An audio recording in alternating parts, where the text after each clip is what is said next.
என்னப்பா? இந்த மாதிரி எப்பப்பா நம்ம கார் வாங்குவோம்? நம்ம ஏன்பா ஏழையாவே இருக்கோம்? நம்ம தலையெழுத்து அப்படி. தலையெழுத்துனா நாம இப்படித்தான் வாழணும்னு ஆண்டவன் எழுதி வச்சது. ஆண்டவன் எழுதி வச்சபடிதான் எல்லாம் நடக்குமாப்பா?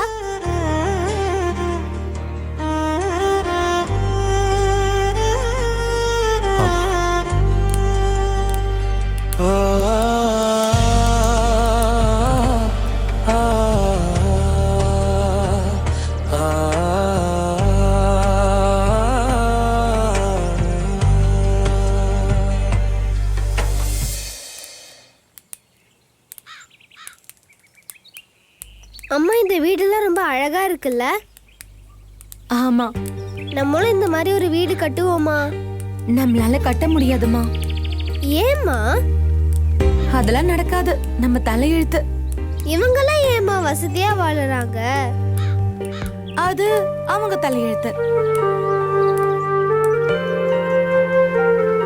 எதுக்காகமா நம்மள இப்படி எழுதி வைக்கணும்? எல்லாரையும் போல தானே அப்பாவும் வேலை செய்யறாங்க. அப்போ ஏம்மா நம்ம கஷ்டப்படணும்? அப்பாவுக்கு கிடைக்கிற சம்பளம் குறைவுமா. அதான் ஏம்மா? நம்ம தலையில எழுதுன ஆண்டவனை தான் கேட்கணும். அப்பா ஆண்டவன் கிட்டயாமா வேலை பாக்குறாங்க? அப்புறம் ஆண்டவன் கிட்ட ஏமா கேட்கணும்? வேலை பார்க்குற முதலாளி கிட்ட தானேமா கேட்கணும். சரி வா போலாம்.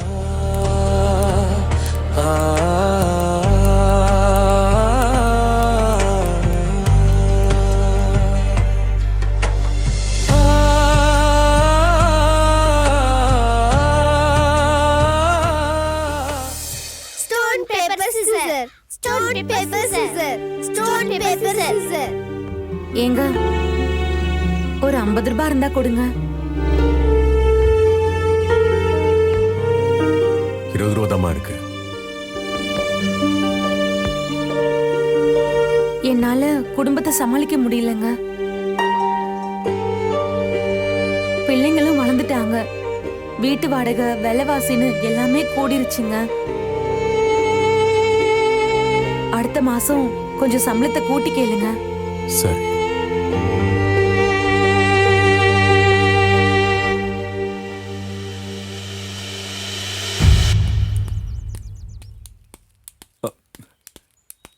சார், கொஞ்சம் சம்பளம் கூட்டி. எதை எங்க கேட்கணும்னு தெரியாதே உனக்கு? உங்களை பார்க்கவே முடியலங்க. அதுக்கு பாப்போம்.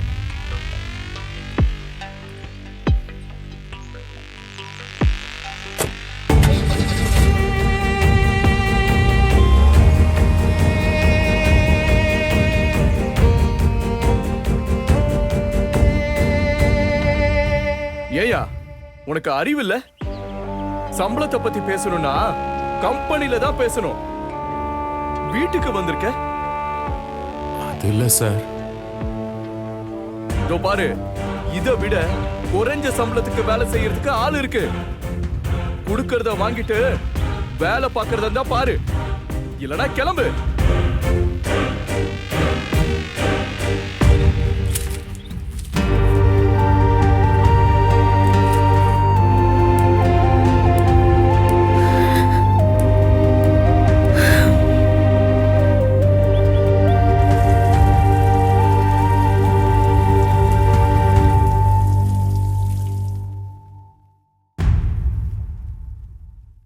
இந்தாங்க. பெட்ரோல் விலை கூடிடுச்சு, சிலிண்டர் விலை கூடிடுச்சு, ஈபி, வீட்டு வாடகைன்னு எல்லாமே கூடிடுச்சுங்க. இதெல்லாம் என்கிட்ட ஏன் சொல்ற? நாட்டு நடப்பு தெரியாம போயிடக்கூடாதுல்ல. நாட்டு நடப்பு எனக்கு நல்லாவே தெரியும். சரி, தக்காளி விலை என்ன சொல்லுங்க? 10 ரூபா இருக்குமா? எந்த காலத்துல இருக்கீங்க? 60 ரூபாய். அதுக்கு என்ன இப்ப? எல்லாமே கூடுனாலும் உழைக்கிறவங்களுக்கு சம்பளம் மட்டும் கூடவே இல்லை. அதுக்கு நான் என்ன செய்ய முடியும்? செய்ய முடியும். நான் சம்பாதிக்கிறதுல பங்கு கொடுக்க சொல்றியா? லாபத்துல பங்கு கொடுக்க சொல்றேன். கம்யூனிசம் பேசுறீங்களோ? அதெல்லாம் எனக்கு தெரியாது. கொஞ்சம் கம்ஃபர்ட்டா அவங்களும் வாழட்டுமேன்னு சொல்றேன். முதல் போட்டது நான். அதனால மட்டும்தான் நீங்க முதலாளியா இருக்கீங்க. இத பாருங்க, இவங்கள மாதிரி உழைக்கிறவங்க இல்லைன்னா அப்புறம் நீங்க யாருக்கு முதலாளி? இப்ப என்ன அவங்கள முதலாளியா பார்க்க சொல்றியா? தொழிலாளியா மதிக்க சொல்றேன்.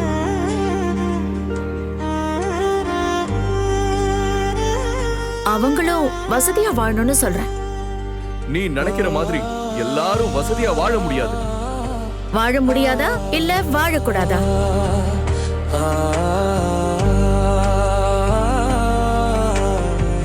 இல்ல அவங்க மட்டும் ஏன் கஷ்டத்திலேயே இருக்கணும்? அது அவங்க தலையெழுத்து. அவங்க தலையெழுத்த நாம ஏன் மாத்தி எழுதக்கூடாது? பாவம், எவ்வளவு காலத்துக்கு இதே சம்பளத்துக்கு உழைச்சிட்டு இருப்பாங்க. அவங்க பாக்குற வேலைக்கு நாம கொடுக்கறதே போதும்.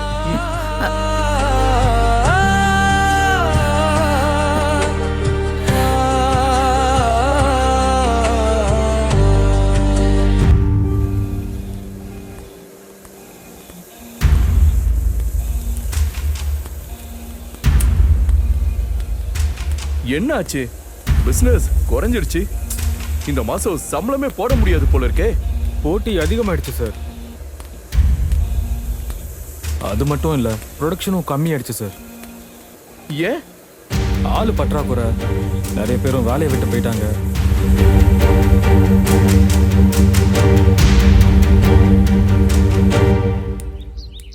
சம்பளமே கொடுக்க மாட்டாங்க. என்னென்ன பண்றது? என்ன வேலைக்கு போலியா? போலப்பா. என்ன சம்பளத்தை கூட்டுவாருன்னு பார்த்தா சம்பளத்தை கூட்டல. உண்டான சம்பளத்தையும் 3 மாசமா கொடுக்கலனா இன்னைக்கு சம்பளம் ஏதாவது கொடுக்கறாரான்னு பாப்போம். வாங்கிக்கிட்டு வேற ஏதாவது வேலையை பார்க்க போக வேண்டியதான். பாவம் முதலாளி நஷ்டத்துல இருக்காருன்னு. அது அவர் தலையெழுத்து. அவர் தலையெழுத்த மாத்த தானே நாம இருக்கோம். என்னப்பா சொல்ற? இந்த மாதிரி நேரத்துல தான் நம்ம முதலாளிக்கு கை கொடுக்கணும். யோசிக்காதீங்க, வாங்கண்ணா போவோம். வாங்க போவோம், யோசிக்காதீங்க வாங்க.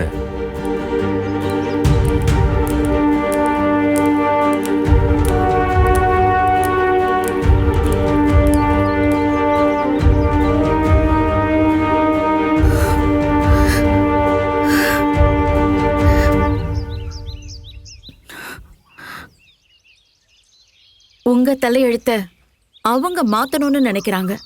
ஆனா நீங்க இன்னைக்கு சம்பளத்தை கூட்டுவீங்க, நாளைக்கு சம்பளத்தை கூட்டுவீங்கன்னு நம்பியே வாழ்க்கைய ஓட்டிட்டு இருக்கிற அவங்க நீங்க நல்லா இருக்கணும்னு நினைக்கிறாங்க. ஆனா நீங்க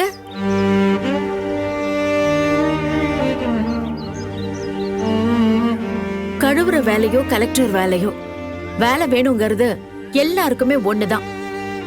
சுருக்கமா சொல்லணும்னா எல்லாருக்குமே வயிறு ஒண்ணுதாங்க. காரு பங்களான்னு வாழனாலும் அடிப்படை தேவைக்காகவாவது போதுமானதா இருக்கணும்ல.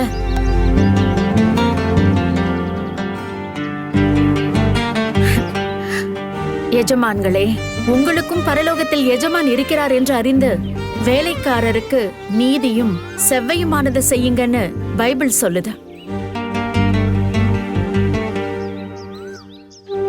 அவங்க வாழ்க்கை மாறணும்னா உங்களுக்கும் ஒரு எஜமானர் இருக்கிறாருங்கிறது நீங்க உணருங்க. உணர்ந்துட்டேம்மா. இதுவரை சம்பாதிச்ச சொத்தை வித்து அவங்களுக்கு சம்பளத்தை கொடுத்துறேன். அதோட இன்னைக்கு நிலைமைக்கு ஒரு குடும்பத்தை நடத்த தேவையான நியாயமான சம்பளத்தை இனி கொடுக்க போறேன்.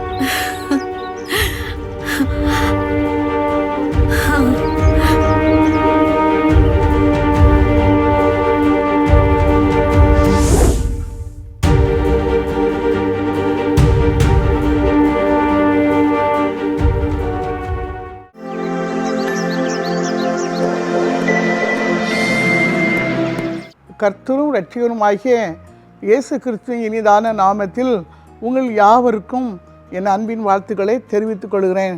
குடும்ப ஆசீர்வாத நிகழ்ச்சி மூலமாக தேவன் உங்களோட பேசி உங்களை ஆசீர்வதிப்பாராக. உங்களுடைய குடும்பங்களை தேவன் ஆசீர்வதிப்பாராக. உங்களோட வாழ்க்கையில் தேவன் பெரிய காரியங்களை செய்வாராக. தேவன் உங்களுக்கு வைத்திருக்கும் ஆசீர்வாதங்களை நீங்கள் பெற்றுக்கொள்ளுங்கள். தேவன் உங்களை ஆசீர்வதிப்பாராக.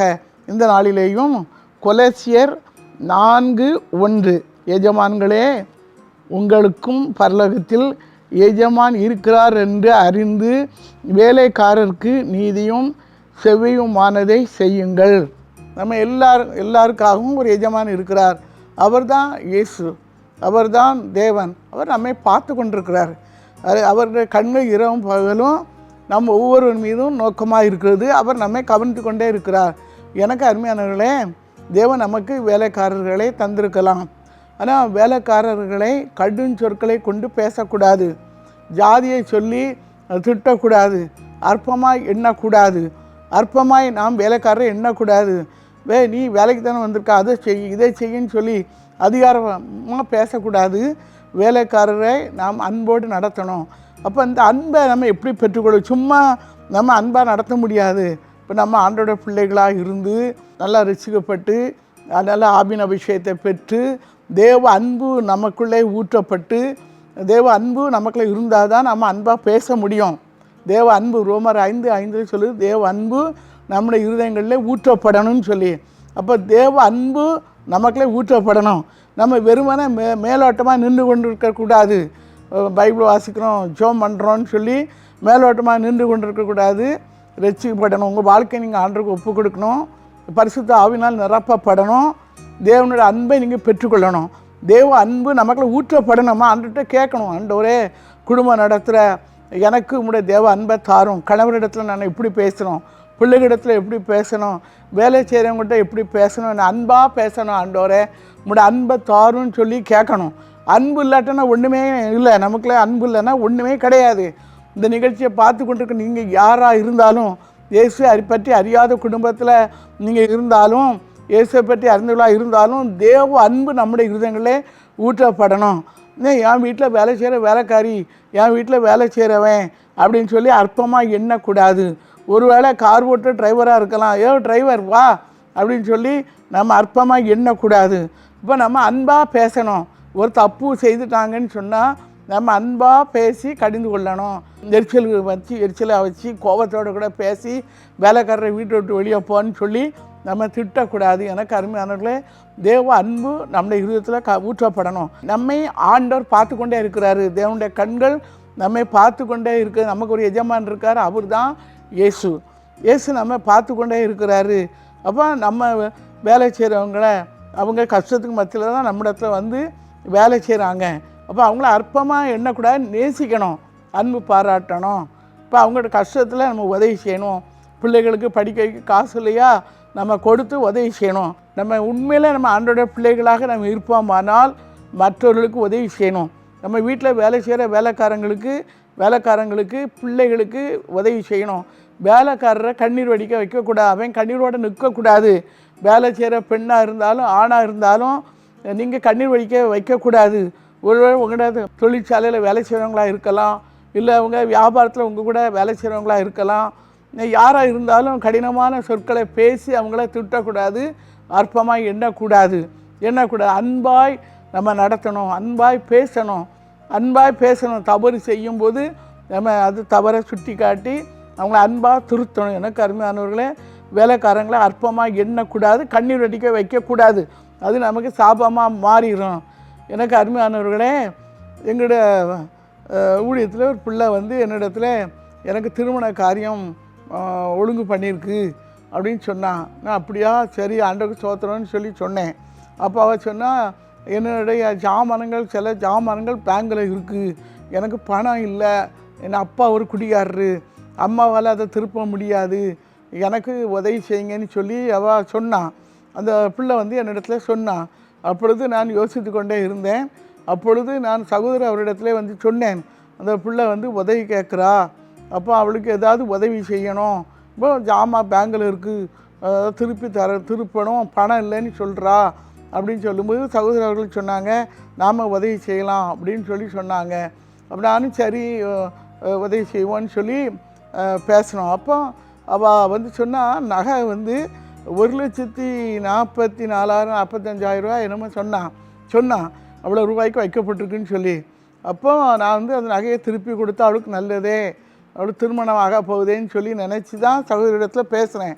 ஒரு கடைசியில் நாங்கள் சில உதவிகளை மற்றவரிடத்துல பெற்று அந்த பிள்ளையுடைய நாங்களும் சில உதவிகளை செய்து அந்த பிள்ளையுடைய நகையை திருப்பி கொடுத்து அவளுக்கு திருமணத்துக்கு ஏற்ற காரியங்களை ஒழுங்குபடுத்தி கொடுத்து உதவி செய்தோம். தேவன் அவருடைய திருமணத்தை சிறப்பாக நடத்தி கொடுத்தார்.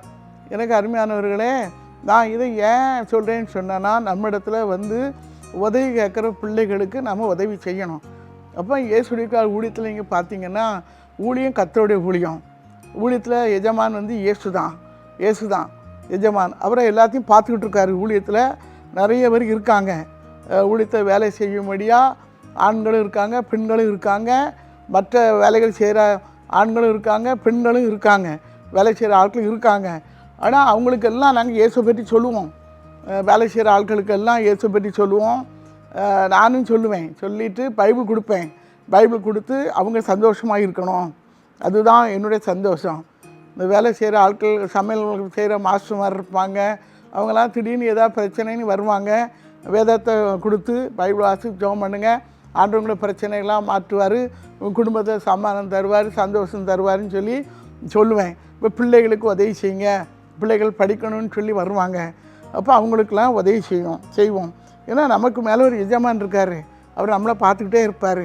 இப்போ அந்த பிள்ளைகள் வந்து கேட்குறாங்க, எனக்கு உதவி செய்யுங்கன்னு சொல்லி கேட்கும்போது, நம்மளால் முடிந்த உதவி செய்யும்போது தேவன் அந்த குடும்பங்களை ஆசீர்வதிப்பார். அப்போ ஊழியத்தில் நிறைய பேர் இருக்காங்க. ஆனால் ஒவ்வொரு மாதம் சகோதரர் அவர்கள் அரிசி கொடுக்குறாங்க, அவங்களுக்கு பருப்பு கொடுக்காங்க, கோதுமை மாவு கொடுக்காங்க, எண்ணெய் கொடுக்காங்க, எண்ணெய்லாம் கொடுத்து அவங்களுக்கு ஒவ்வொரு மாதமும் ஒவ்வொரு குடும்பத்துக்கும் தேவையான சகல காரியத்தையும் கொடுக்குறாங்க. ஒவ்வொரு மாதம் சம்பளமும் கொடுக்குறாங்க. ஆனால் அவங்க ஊழியத்தில் வேலை செய்கிறாங்க. ஆனால் அந்த வேலை செய்கிறவங்களும் உண்மையாக வேலை செய்யணும். வேலை செய்யலைன்னா நம்ம ஆண்டவருக்கு கணக்கு கொடுக்கணும். அப்போ வேலை செய்கிற பிள்ளைகளும் உண்மையாக இருந்து வேலை செய்யணும். உங்கள் வீட்டில் வேலை செய்யலாம், இல்லை உங்கள் தொழில், உங்கள் கம்பெனியில் வேலை செய்யலாம், இல்லை உங்கள் கணவருடைய தொழில் செய்கிற இடத்துல வேலை செய்யலாம், இல்லை சூப்பர் மார்க்கெட் வச்சுருக்கலாம். யாராக இருந்தாலும் நம்மளை ஆண்டவர் பார்க்குறாருங்க பயம் நமக்குள்ள முதல்ல இருக்கணும். வேலை செய்கிற இடத்துல உண்மையாக இருந்து செய்யணும். வேலை செய்கிறவங்களும் செய்யணும். நம்ம அதுக்காக ஜெபம் பண்ணணும். ஆனால் வேலைக்காரரை கடினமாக நடத்தக்கூடாது. அப்போ ஊழியத்தில் இருக்கிறவங்களும் உண்மையாக வேலை செய்யும்போது தேவன் அவர்களை ஆசீர்வதிக்கிறாரு, அவருடைய குடும்பங்களை ஆசீர்வதிக்கிறாரு. பிள்ளைகள் படிப்புக்கெல்லாம் சகோதரர்கள் உதவி செய்கிறாங்க, பிள்ளைங்க படிக்கிறாங்க, பிள்ளைகள் படிக்கிறாங்க. அப்போ அவங்களால சகோதரர்களால் ஏண்ட உதவியை இந்த ஊழியத்தின் மூலமாக சகோதரர்கள் செய்கிறாங்க. சிலது கடவுள் இருக்க மாட்டாங்க, பிள்ளைகள் இருப்பாங்க, படிக்கணும்னு சொல்லுவாங்க, சகோதரர்கள் ஹெல்ப் பண்ணுவாங்க. அப்போ இந்த ஊழியத்தினுடைய எஜமான் இயேசு, இந்த ஊழியத்தை நடத்துகிறவரும் இயேசு தான். அப்போ அந்த ஊழியத்தில் தலைவராக சகோதரர்கள் இருக்காங்க. ஆனால் யார் யாருக்கு என்னென்ன உதவி செய்யணுமோ வேலை செய்கிற ஆட்களுக்கு செய்கிறாங்க. தேவன் நம்முடைய குடும்பங்களை ஆஸ்வதிக்கிறாரு. எனக்கு அருமையானவர்கள் கர்த்தருடைய ஊழியத்தை செய்து இருக்கலாம். கர்த்தருடைய ஊழியக்காரராகவும் நீங்கள் இருக்கலாம். இந்த நிகழ்ச்சியை பார்த்து கொண்டிருக்கலாம். ஆனால் நீங்கள் யாராக இருந்தாலும் உங்களிடத்தில் இருக்கிற பிள்ளைகளுக்கு நீங்கள் உதவி செய்யணும். இல்லை வேலைக்காரி அதுக்கு தானே வந்திருக்கா, இதுக்கு தான் வந்திருக்கா அப்படின்னு சொல்லி அற்பமாக எண்ணக்கூடாது. அந்த பிள்ளைகளுக்கு செய்ய வேண்டிய காரியத்தை செய்யணும். அப்போ நம்ம அதை செய்யும்போது தேவன் நம்ம பார்க்குறாரு, நம்ம ஆசீர்வதிப்பார். ஆதியாகமம் 12:2 சொல்லுது, நீ ஆசீர்வாதமாக இருப்பாய் என்ற வார்த்தையின்படி இந்த நிகழ்ச்சியை பார்த்து கொண்டிருக்க உங்களை ஆண்டவர் ஆசீர்வதிப்பாராக. எனக்கு அருமையானவர்களே, தேவனுடைய கூடாரத்துக்குள்ளே ஏலிங்க காடுன்னு சொல்லி ஒரு இடம் இருக்குது. அதுக்குள்ளே ரோடு போடுற வேலை நடந்துக்கிட்டு இருக்கு. அப்போ 4 பகுதியில் அவங்க வேலை செய்கிற ஆட்கள் பிரிஞ்சிருந்து வேலை செய்கிறாங்க. நான் அப்போது வந்து இந்த ரோடு போடுற காரியங்கள் இதெல்லாம் நான் பார்த்து கொண்டே வந்தேன். என்ன வேலை நடக்குது எப்படி என்று சொல்லி நான் பார்த்து கொண்டே இருக்கும்போது வேலை செய்கிற ஆட்கள், கொத்தனார் வேலை செய்கிறவங்கெல்லாம் ரொம்ப வயசானவங்க. ஆனால் எல்லோரும் சாந்தெல்லாம் தூக்கி சாந்தெல்லாம் சமந்து கொண்டு போய் காங்கிரீட் போடுற இடத்துல காங்கிரீட் போடுறாங்க, மழை தண்ணி போடுற இடத்துல மழை தண்ணி போடுறதுக்கு நல்ல வசதிகளெல்லாம் பண்ணுறாங்க. நான் பார்த்தேன். அப்பொழுது நான் கேட்டேன், இந்த ஐயாலாம் வயசானவங்களாக இருக்க, ரொம்ப வயசாக இருக்குதே எப்படி அப்படின்னு சொல்லி கேட்கும்போது, இந்த கான்ட்ராக்ட் தொழில் செய்கிற அந்த சகோதரி அவர்களிடத்துல கேட்டபோது, நீங்கள் 35 வருஷம் 45 வருஷமாக என்னிடத்துல இருக்கிறாங்க, வேலை செய்கிறாங்க, இது வரைக்கும் அவங்க என்னை விட்டு போகலை அப்படின்னு சொல்லி யோசிச்சு பாருங்கள். கான்ட்ராக்ட் தொழில் செய்கிற இடத்துல 35 வருஷம் 45 வருஷம் இருக்காங்கன்னா அது ஆண்டோடைய ஒரு பெரிய காரியம் தானே. அப்போ அந்த சகோதரர் அவர்களை அன்பாக வைச்சதுனால தான் அந்த வேலைக்காரங்க அவங்களோட கூட இருக்காங்க. அவங்க அந்த வேலை செய்கிறவங்க அவங்களோட கூட இருக்காங்க. எல்லா இடத்துலையும் வயசானவங்க தான் இருக்காங்க. அதாவது 35 வருஷம் 40 வருஷம் 45 வருஷம் எங்கூட இருக்காங்கன்னு சொல்லி. அப்போ அந்த கான்ட்ராக்ட் தொழில் செய்கிற அந்த சகோதரர் அவர்கள் அங்கே வேலை எப்படி நடக்குதுன்னு பார்க்க வந்தப்போ அவங்க ஒரு கட்டு பணம் கொண்டுட்டு வந்து இந்த வேலை செய்கிற ஆட்களுக்கு ஒவ்வொருத்தருக்கும் 500 நோட்டாக கொடுத்துருக்காங்க. அவங்க ஐயா சோத்திரம் அப்படின்னு வாங்கிட்டு அந்த ஐயா சொல்லியிருக்காங்க, அந்த கான்ட்ராக்ட் தொழில் செய்கிற அந்த சகோதரி சொல்லியிருக்காங்க, இது நம்ம வேலை, நீங்கள் சந்தோஷமாக செய்யணும், ஆண்டவர் உங்களை ஆசீர்வதிப்பாருன்னு சொல்லிட்டு கடந்து போயிருக்காங்க. அப்போ வேலைக்காரர்களை அன்பாக நடத்தணும். நீங்கள் கான்ட்ராக்ட் தொழில் செய்யலாம், நீங்கள் என்ன தொழில் செய்தாலும் நம்மிடத்தில் இருக்கிற வேலை செய்கிறவங்கள நம்ம அன்பாக நடத்தணும். நாம் ஜெபிப்போமா? அன்பின் பரலோக பிதாவே, இந்த நல்ல நாளுக்காக உமக்கு நன்றி செலுத்துகிறோம். நீர் எங்களோடு பேசிக்கொண்டே இருக்கிறதுக்காக ஸ்தோத்திரம். எங்களுடைய கதவை தட்டி திறக்கிறதுக்காக உமக்கு ஸ்தோத்திரம். ஆண்டவரே, நீர் எங்களுக்கு கொடுத்த நல்ல வார்த்தைக்காக உமக்கு ஸ்தோத்திரம். நீர் எங்களுக்கு நல்ல எஜமானாக இருக்கிறீர் ஆண்டவரே. நீர் எங்கள் ஒவ்வொருவரையும் காண்க தேவனாக இருக்கிறீர் ஆண்டவரே. நீர் கொடுத்த இந்த நல்ல செய்திக்காக உமக்கு நன்றி செலுத்துகிறோம் ஆண்டவரே. எங்களிடத்தில் இருக்கிற வேலை செய்கிறவங்களுக்கு ஆண்டவரே, ஒருவேளை கம்பெனியில் வேலை செய்யலாம், இல்லை வீட்டில் வேலை செய்யலாம், தொழிலில் வேலை செய்யலாம், இல்லை ஊழியத்தில் வேலை செய்யலாம். யாராக இருந்தாலும் ஆண்டவரே, அந்த பிள்ளைகளை நேசிக்கக்கூடிய அன்பை தாரும் ஆண்டவரே. தேவ அன்பு எங்களுடைய இருதயங்களில் ஊற்றப்படணும் ஆண்டவரே. உங்களுடைய வார்த்தைக்கு கீழ்ப்படிந்து நடக்கூடிய இதயத்தை தாரும் ஆண்டவரே. வீணான வார்த்தைகளை பேசி ஆண்டவரே, வேலை செய்கிறவங்க இருதயத்தை ஆண்டவரே துக்கப்படுத்தாதபடிக்கு ஆண்டவரே, கண்ணீர் வடிக்க வைக்காதபடிக்கு ஆண்டவரே, நீர் எங்களை பாதுகாத்து கொள்ளும் ஆண்டவரே. எங்களுடைய குடும்பங்களை நீ பாதுகாத்து கொள்ளும், எங்களுடைய பிள்ளைகளை பாதுகாத்து கொள்ளும் ஆண்டவரே. எங்களுடைய கணவன்மார்களை செய்கிற தொழிலை நீ ஆஸ்வதிக்கணும் ஆண்டவரே. அங்கே இருக்கிற வேலை செய்கிற பிள்ளைகளெல்லாம் நீ ஆஸ்வதிக்கணும், அவங்களுடைய குடும்பங்களை நீ ஆஸ்வதிக்கணும் ஆண்டவரே. அவங்களோட வாழ்க்கையிலையும் பெரிய காரியத்தை செய்யணும் ஆண்டவரே. இந்த நிகழ்ச்சியை பார்த்து கொண்டிருக்க ஒவ்வொரு உள்ளங்களிலையும் நம்முடைய தேவ அன்பு ஊற்றப்படட்டும் ஆண்டவரே. கடினமான வார்த்தைகளை பேசாதபடிக்கு ஆண்டவரே, எங்களுடைய வாயில எங்களுடைய நாவல நம்முடைய தேவ அன்பு ஊற்றப்படட்டும் ஆண்டவரே. எங்களுடைய இருதயங்களில் ஊற்றப்படட்டும் ஆண்டவரே, ஊற்றப்படட்டும். வேலை செய்கிற ஆட்களை நேசிக்கணும் ஆண்டவரே. அவர்களுக்கு நல்ல எஜமான் நீர் இருக்கிறீர், எங்களுக்கும் நல்ல எஜமானா நீர் இருக்கிறீர் ஆண்டவரே. நாங்கள் உமக்கு பிரியமானதை செய்து, உமக்கு பிரியமான காரியங்களை செய்து எங்கள் வேலைக்காரர்களை சந்தோஷப்படுத்த, உமக்கு என்று சொல்லி சாட்சியாக நிறுத்த ஆவியானவரை கிருபை பாராட்டும்படியாக செபிக்கிற ஆண்டவரே. வேதனையோடு துக்கத்து மத்தியில் இருக்கிற பிள்ளைகளை தொட்டு நீ ஆசீர்வதியும் ஆண்டவரே.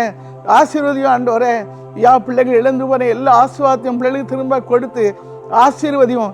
இந்த நிகழ்ச்சியை பார்த்து கொண்டிருக்கிற பிள்ளைகள் ஒவ்வொருவரையும் நீர் ஆசீர்வதியும், அவருடைய குடும்பங்களை ஆசீர்வதியும் ஆண்டவரே. அவருடைய வாழ்க்கையிலையும் பெரிய காரியங்களை செய்யும் ஆண்டவரே. பிள்ளைகள் இழந்து போன எல்லாவற்றையும் திரும்ப கொடுத்து ஆசீர்வதியும் ஆண்டவரே. தாவீது இழந்து போன எல்லாவற்றையும் திரும்ப பெற்றுக்கொண்டது போல, யோபு இழந்து போன எல்லாவற்றையும் 2ஆம் தடவையாக திரும்ப பெற்றுக்கொண்டது போல, நம்முடைய பிள்ளைகளோட வாழ்க்கையில் இழந்து போன எல்லா ஆசீர்வாதங்களையும் திரும்ப கொடுத்து ஆசீர்வதியும் ஆண்டவரே. நீ ஆசீர்வாதமாக இருப்பாய் என்ற வார்த்தையின்படி நம்முடைய ஆசீர்வாதம் பிள்ளைகளுக்கு ஆண்டவர் நிரம்பியத்தக்கதாக நீ கொடுத்த ஆசீர்வதியும், அவருடைய கையின் பிராசத்தை ஆசீர்வதியும், பெருக பண்ணும். பிள்ளைகளை உமக்கென்று சொல்லி சாட்சியாக நிறுத்துவீராக ஆண்டவரே. நீர் அப்படி செய்ததுக்காக உமக்கு நன்றி செலுத்துகிறோம் ஆண்டவரே. வாழ்க்கையிலே தோல்வியை கண்ட பிள்ளைகளுக்கு ஆண்டவரே ஜெயத்தை கட்டளையிடும் ஆண்டவரே. வாழ்க்கையிலே தோல்வியை கண்ட பிள்ளைகளுக்கு ஆண்டவர் ஜெயத்தை கட்டளையிடும். எதிர்பார்த்திருக்கும் நன்மையான காரியங்கள் வாய்க்க பண்ணும், அற்புதங்கள் நடக்கட்டும் ஆண்டவரே. நீர் அப்படி செய்ததுக்காக உமக்கு நன்றி செலுத்துகிறோம். இயேசுவின் நாமத்தில் செபிக்கிறேன் நல்ல பிதாவே, ஆமேன் ஆமேன். எனக்கு அருமையானவரே, இந்த நிகழ்ச்சி மூலமாக தேவன் உங்களோடு கூட பேசியிருப்பார் என்று சொல்லி நான் விசுவாசிக்கிறேன். இயேசு நமக்கு நல்ல எஜமானாக இருக்கிறார். அவர் நம்மை பார்த்து கொண்டிருக்கிறார். அவர் நம்மை காண்க தேவனாக இருக்கிறார். நம்ம இடத்துல வேலை செய்கிற பிள்ளைகளை நாம் நேசிக்கணும், அன்பு பாராட்டணும், அவங்களுக்கு உதவி செய்யணும். கடினமான வார்த்தைகளை பேசி அவங்களை திட்டக்கூடாது. வாயின் வார்த்தைகளை குறித்து கவனமாக இருக்கணும். தேவ அன்பு நம்முடைய இதயங்களை நிரப்பணும். தேவன் தாமே உங்களை சாட்சியாக நிறுத்துவாராக. ஆமேன் ஆமேன். For further details and prayer support, contact Jesus Redeems Ministries, Nalamavadi, Thuthukudi District, 628-211. Our phone number 04639 353535. info@jesusredeems.org. Our website www.jesusredeems.com. God bless you.